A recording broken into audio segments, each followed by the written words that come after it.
Are we creating ourselves or are we discovering ourselves? I think that a big part of life is centered around reality creation, or at least like people that have interesting lives are very knowledgeable when it comes to reality creation, when it comes to taking an idea from their mind and making it reality, making it a real thing that they can do or they can experience in their lifetime. But I also think that sometimes life surprises us and it sends us new people or like new opportunities that bring out parts of ourselves that like either we didn't know we had or that have been dormant for a very, very long time. And this way we get to discover ourselves through these people, through these new people in our lives, or through these new opportunities. And that's always fascinating when that happens, because I feel like I'm more surprised than anybody else is when I meet somebody and they bring out a part of me that like I haven't accessed in a while or like ever. And it takes me a second, I think, to integrate that and to make it a part of my I am. But once you meet this person or you have this experience, it awakens something in you, and now you know that you are capable of behaving this way or thinking this way or acting this way. And so I think sometimes life throws us a surprise and we get to discover ourselves through other people, because I think the people in our lives are just mirrors of us, and each person that you meet reflects something that you have within you. Otherwise you wouldn't have met. And I think we can discover ourselves through people, but I think a lot of life is about reality creation, because we cannot really control when these new people come into our lives so that we can discover new parts of ourselves. But we can spend a lot of time and energy creating the life of our dreams. And we do this through the process of manifestation, or like what most of the world refers to as manifestation, or as like reality creation. I've actually had an epiphany lately about reality creation, or the process of reality creation, and this is what I've discovered for myself. And this is a brand new discovery, so it might not be a complete thought, but just stick with me for a second. What I've discovered is that the point of manifestation isn't to force an outcome in the 3D. The point of manifestation, the point of us doing all of these techniques and using all of these tools, is not to force an outcome in the real world, and it's not to get something to change in the real world. The point of manifestation, I think, is to be able to visualize the end desire that you want, like the end goal, as if you're actually living it, right? So you're not visualizing as a spectator. You're not a spectator in your life. You're like the person that's in in it. You're in your vision, and you're doing the activities that you want to do. You're talking to the people that you want to be talking to. So you're visualizing yourself doing the action, and you feel it so strongly, like the vision and the feeling in your body is so strong and so convincing that like that in itself becomes enough.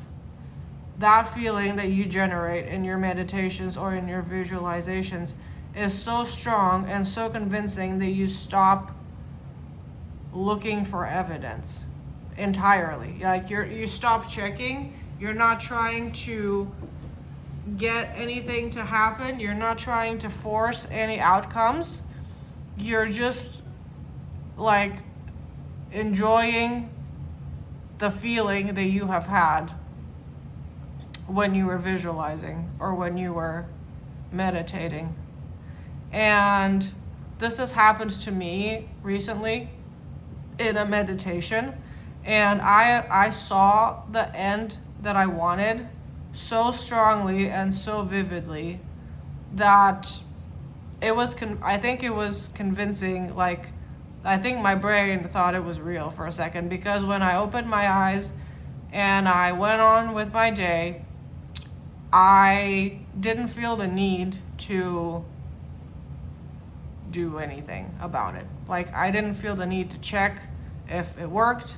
I didn't feel the need to like force anything to happen, to like make anything, to take any kind of crazy action, because the feeling that I experienced in my meditation was so convincing that, like, to me, that's enough. And I just went on with my day without trying to make anything happen, without thinking like, oh man, did it work? I did it. I meditated for an hour and a half. Did it work? I wonder if it worked. Let's check. Let's check again. Let's check some more. And that didn't happen this time around. And I know I'm relatively new to meditation. I've only been doing it for about 2.5 months now, but the feeling that I got and the vision that I saw in my head was so convincing to me that it kind of like closed the loop on my desire. And this doesn't mean that I don't want that desire anymore. It doesn't mean that I've given up. It doesn't mean that I am over it, because I'm definitely not over it. But I just don't feel the need to like constantly check and like scheme to, well, if I wear this, then this is gonna happen. If I say this, then that's gonna happen. If I make this comment, I didn't feel the need to like do any of that. And I just was so satisfied with the emotion that I felt in my meditation that to me, it's done. But when I think about that thing now, I see it in my mind as done. And I think that's why I don't feel the need to check for things anymore. And so I think that's the purpose of manifestation and of reality creation. And I think that, ironically, like, the more that you can take your hands off of the steering wheel and let life move in your favor, the better it's going to get. And the tighter your grip is, the more you're trying to control it, and the more you're trying to check, the less likely it is that you can see yourself having that desire. And so I think this is an important point to make, because so much of life is pursuing goals and pursuing desires and trying to manifest things in your life, trying to have a better life. And so I think this approach that I just mentioned can bring a lot of mental freedom. Like, can free up a lot of your anxieties and a lot of the pressure that you've been putting on yourself. And I think it's a very it's a healthier way to approach reality creation. You still want the desire. You didn't give up. You're just so you felt the feeling that you had it in your meditation and in your visualization so strongly that you don't feel the need to take any kind of forced action to make it happen or to get your way. Now, if at some point I get the impression that some kind of inspired action is necessary on my part, then I will do those things. But from my experience, inspired action is very different from action that comes from you trying to make it happen, because inspired action is going to feel really easy and it's going to feel good. It's not going to feel hard to do, and it's just going to feel like the most natural thing in the world. It's going to be like a natural extension of your new I am. And I think that makes a big difference. And if only more of us would allow ourselves to feel the feelings that we want to feel in our visualizations and in our meditations, and only acted when we felt a strong nudge to, then so many of us wouldn't be so burnt out and so anxious, because you understand that imagination and visualization takes you 99% of the way there. And yes, it might take some action, but the thought has to get to the finish line before the body gets to the finish line, if that makes sense. Like, you have to see yourself in your mind, having the thing that you want first before your body gets there in the real world. And that's the correct sequence of events. And from my experience, every time I tried to do the opposite, and every time I tried to muscle my way through something, it ended up feeling exhausting.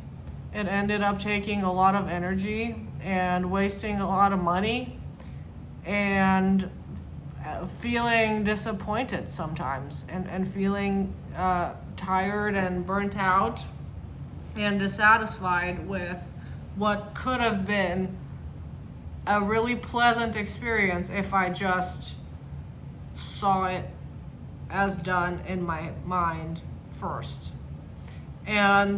But so, you live, you learn. And now I know that we are always creating ourselves and creating our lives.